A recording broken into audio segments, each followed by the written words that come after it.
Jika wali lain memilih membangun pusat dakwah di kota pelabuhan yang ramai atau dekat dengan istana kekuasaan, wali yang satu ini justru sebaliknya. Ia menarik diri dari keramaian duniawi. Ia mendaki lereng terjal dan memilih tinggal di puncak Gunung Muria yang sunyi dan berkabut. Dialah Raden Umar Said, atau yang lebih dikenal sebagai Sunan Muria.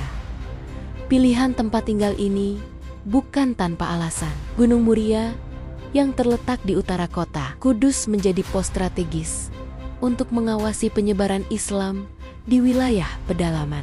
Sunan Muria menyadari bahwa masyarakat desa, petani, dan rakyat jelata yang tinggal jauh dari pusat kota seringkali terabaikan. Mereka belum tersentuh oleh dakwah para wali lain yang lebih fokus pada kaum bangsawan atau pedagang.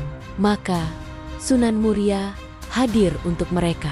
Ia menjadi pelita di tengah hutan, menjadi teman bagi mereka yang kesepian di lereng bukit. Hari ini kita akan mendaki sejarah kehidupan sang wali gunung. Bagaimana ia menggunakan kesenian gamelan untuk melunakkan hati yang keras. Dan bagaimana gaya hidupnya yang sederhana menjadi teladan abadi tentang konsep zuhud atau tidak tergila-gila pada dunia. Sunan Muria adalah putra kandung dari Sunan Kalijaga. Pepatah buah jatuh tidak jauh dari pohonnya sangat tepat menggambarkan hubungan mereka. Sunan Muria mewarisi kecerdasan dan jiwa seni yang mengalir deras dari ayahnya.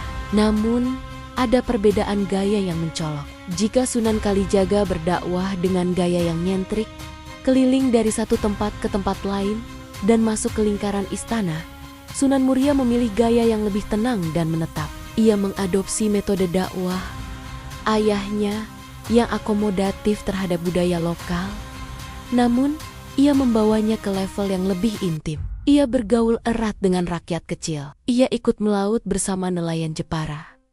Ia ikut bertani bersama warga lereng gunung, dan ia duduk melingkar, mendengarkan keluh kesah mereka. Gaya dakwah ini disebut tapangeli, artinya menghanyutkan diri dalam masyarakat. Sunan Muria melebur bersama rakyat, mengikuti arus kehidupan mereka, namun tidak sampai tenggelam atau terbawa arus kesesatan. Justru ia yang mewarnai air keruh itu menjadi jernih secara perlahan. Salah satu senjata dakwah Sunan Muria yang paling ampuh adalah seni suara. Beliau dikenal sebagai pencipta tembang Macapat, khususnya tembang Sinom dan Kinanti.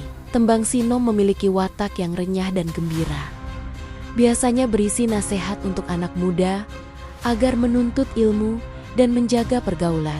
Sedangkan tembang Kinanti memiliki watak yang penuh kasih sayang dan teladan, berisi bimbingan untuk mendekatkan diri kepada Tuhan. Bayangkan suasana malam di lereng Gunung Muria 500 tahun yang lalu. Tidak ada listrik, tidak ada hiburan. Rakyat berkumpul mengelilingi api unggun atau duduk di pendopo sederhana. Lalu Sunan Muria mulai melantunkan tembang-tembang ini dengan suaranya yang merdu, diiringi gamelan sederhana. Syair-syair itu meresap ke dalam hati pendengarnya tanpa mereka merasa digurui. Ajaran Islam tentang tauhid, akhlak, dan kasih sayang masuk melalui telinga, mengendap di hati, dan berubah menjadi perilaku. Inilah dakwah bil hikmah atau dakwah dengan kebijaksanaan yang sesungguhnya.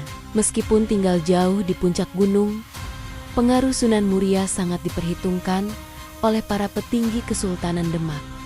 Ia dikenal sebagai sosok yang netral, adil, dan tidak memiliki ambisi kekuasaan. Karena posisi netralnya inilah, Sunan Muria sering diminta menjadi penengah dalam konflik internal yang melanda Kesultanan Demak pasca wafatnya Sultan Trenggana. Ketika para bangsawan saling berebut tahta dan saling curiga, mereka akan naik ke Gunung Muria untuk meminta nasihat Raden Umar Said. Sunan Muria mengajarkan bahwa kekuasaan hanyalah titipan yang sifatnya sementara. Ia mengingatkan para penguasa bahwa tugas utama mereka adalah menyejahterakan rakyat, bukan memperkaya diri sendiri atau golongan. Karismanya yang tenang mampu meredam panasnya api politik. Ia adalah air yang memadamkan bara permusuhan.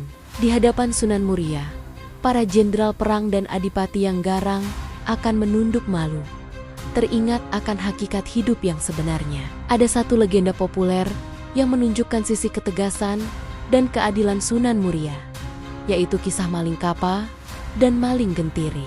Dikisahkan, ada dua orang sakti yang menyalahgunakan ilmunya untuk kejahatan. Mereka bahkan berani menculik istri Sunan Muria. Namun dengan karomah dan ketenangan batinnya, Sunan Muria berhasil menyadarkan mereka.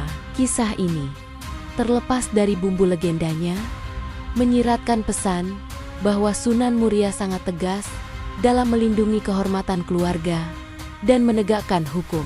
Ia lembut kepada orang yang lemah, namun ia bisa menjadi sangat tegas dan kuat menghadapi orang-orang zalim yang mengganggu ketentraman masyarakat. Ia mengajarkan bahwa kelembutan bukan berarti kelemahan. Seorang muslim harus memiliki prinsip yang kuat, laksana gunung batu, namun memiliki hati yang sejuk, laksana mata air pegunungan. Sunan Muria wafat dan dimakamkan di puncak Gunung Muria di Desa Kale, Kudus hingga hari ini.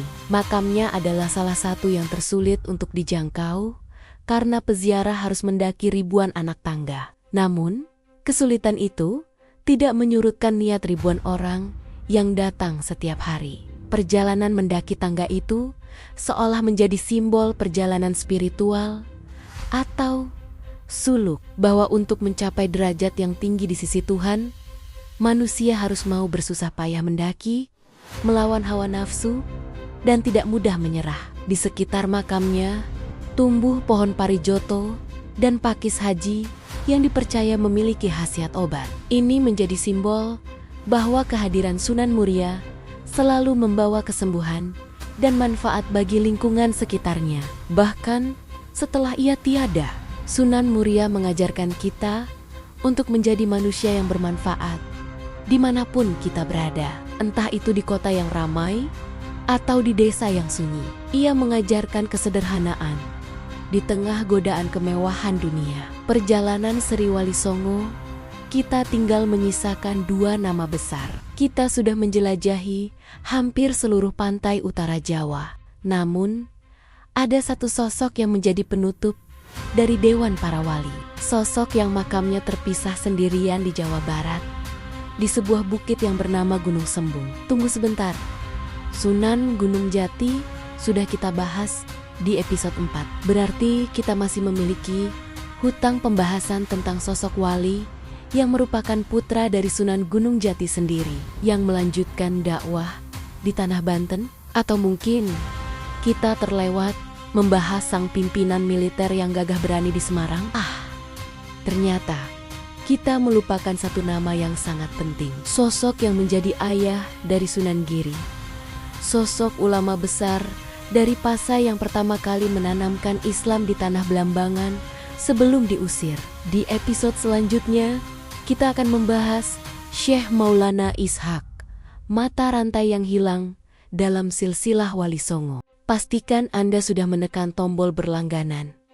Berikan komentar terbaik Anda. Dan bagikan video ini agar sejarah emas peradaban kita tidak hilang di telan zaman. Sampai jumpa di jejak peradaban selanjutnya.